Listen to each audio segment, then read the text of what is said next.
Magandang araw sa lahat ng mga ka-volleyball natin dyan. Isang malaking balita ang yumanik sa Premier Volleyball League o PVL ngayon dahil opisyal na nakuha ng Galleries Tower High Risers ang karapatan para sa number 1 overall pick sa darating na 2026 PVL Rookie Draft.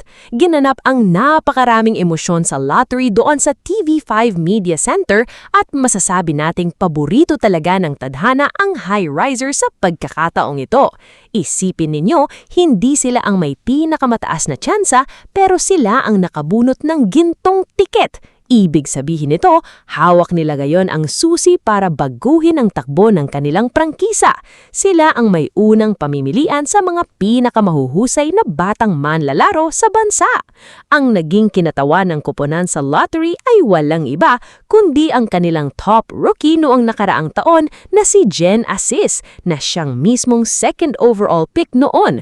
Mukhang dinala niya ang kanyang swerte dahil kahit 30% o 30% lang ang probabilidad ng Galleries Tower na makuha ang unang pwesto, tinalo nila ang liyamado. Ayon kay Jen Assis, sobrang saya niya dahil iba raw sa pakiramdam kapag ikaw ang unang pipili.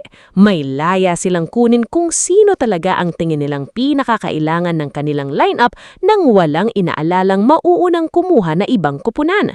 Masasabing ito na ang unang panalo ng Galleries Tower bago pa man magsimula ang mismong season. Sa kabilang banda, hindi natin maiiwasang isipin ang naging sitwasyon ng Capital One. Sila ang pumasok sa lottery na may pinakamalaking tsansa na makuha ang number 1 pick, hawak ang 40% o 40% na probability.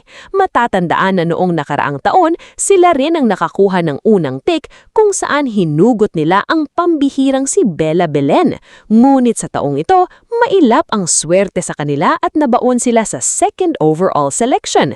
Para sa isang management na naglalayong magpalakas agad, malaking panghihinaang ito dahil baka maunahan sila sa target nilang manlalaro. Gayunpaman, malakas pa rin ang hawak nilang posisyon sa number 2. Para sa kaalaman ng lahat, narito ang opisyal na pagkakasunod-sunod ng mga kuponan para sa darating na draft. Pangatlong pipili ang Choco Mucho Flying Titans na tiyak na naghahanap ng dagdag na puwersa para sa kanilang kampanya. Pang-apat naman ang Zeus Coffee. Ang mga susunod na posisyon ay pupunan ng Akari sa ika-5, Next Led sa ika-6 at Farm Fresh sa ika-7. Ang mga huling pipili para sa unang round ay ang PLDT sa ika-8 at ang defending champions na Creamline Cool Smashers sa ika-6 na pwesto. Malinaw na mas paborable ito para sa mga kupunan na nasa ilalim noong nakaraang conference upang magkaroon ng balance of power sa liga. Napakalaking desisyon ito para sa coaching staff ng Galleries Tower. Kung titignan natin ang kanilang naging laro noong nakaraang season, kitang-kita na kulang sila sa consistency sa opensa at kailangan ng isang pambato na kayang maghatid ng puntos sa mga crucial na pagkakataon. May mga pangalang lumulutang ngayon na pwedeng-pwede nilang selyuhan. Kung ang kailangan nila ay isang subok na scorer na may championship experience sa UAAP, isang malaking opsyon ang pagkuha sa isang elite spiker o kaya naman ay isang maaasahan na setter na magpapatakbo ng kanilang sistema. Kung sino man ang mapili nila, dapat ay handa itong pasanin ang presyon bilang mukha ng prangkisa. Sino-sino nga ba ang mga pwedeng pagpilian ng high risers? May kabuoang 42 aplikante ang sasabak sa draft combine na gaganapin sa May 28 hanggang 29 sa Gameville Ballpark sa Mandaluyong. Dito ipakakita ng mga manlalaro ang kanilang lakas, talon at husay sa laro sa harap ng mga coaches. Ang mga nangunguna sa listahan ay sina Alyssa Solomon na kilala sa kanyang pamatay na spikes, ang matibay na depensa sa gitna na si Nina Itang, ang maliksing na libero na si Bernadette Pepito at ang mga mahuhusay na playmaker na sina Camila Lamina at Tin Ubaldo. Hitik sa talento ang taong ito kaya naman kapanapanaib kung sino ang unang aakyat sa entebla mo. Itinahayag naman ni PVL Commissioner Sherwin Malonzo ang kanyang kagalakan dahil sa bawat taon ay nag-iiba ang nakakakuha ng unang pick na nagpapakita na patas ang sistema ng liga. Dagdag pa rito nabuhayan ng marami dahil may mga huling humabol na big-name players sa listahan ng mga aplikante. Paalala naman ng pamunuan ng PVL na may karapatan pa ang mga aplikante na iurog o i-withdraw ang kanilang pangalan. Hanggang June 1, ito ay 2 araw bago ang mismong draft proper na gaganapin sa Novotel Manila na suportahan rin ng Buffalo Swings and Things, Ibis Styles Manila at Gameville. Dito na magkakaalaman kung paano babaguhin ng mga baguhang manlalaro ang landscape ng Philippine volleyball. May sapat na panahon pa ang Galleries Tower para pag-aralan ang bawat galaw ng mga aplikante sa Combine. Sa tingin ninyo mga ka-volleyball, sino ang dapat piliin ng Galleries Tower bilang kanilang number 1 overall pick?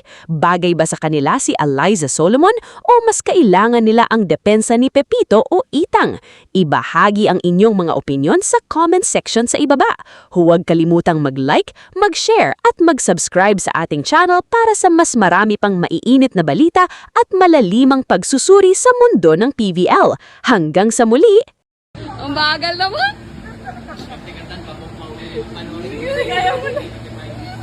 Ay! Ilagay mo, pwede! Ay, nahihirapan no! Nahihirapan mo na! Ilagay mo lang! Ay! Ay!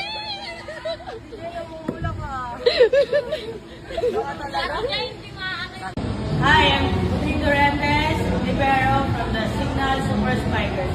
Kampasa na! Subscribe to the Pilipinas Live app for only 149 pesos per month. Hey! Safety na! Safe! Kailan na yung video-video? Ulit? Ishi, iripit! Ganda pala to! Laro na to! Laro na to! Stop! Iba yung kakabang anong ganito kasi. Tama? Kaya ko. Kaya isa kapag ginawa kanina eh. Tama naman diba guys? I-compare mo kung sino mas magaling sa amin dalawang.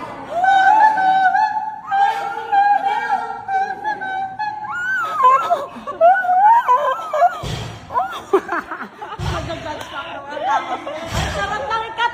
Yung nanay mo ba? Yung nanay mo. Yung na... Ay, wag mo tignan! Ay! Nag-share lang.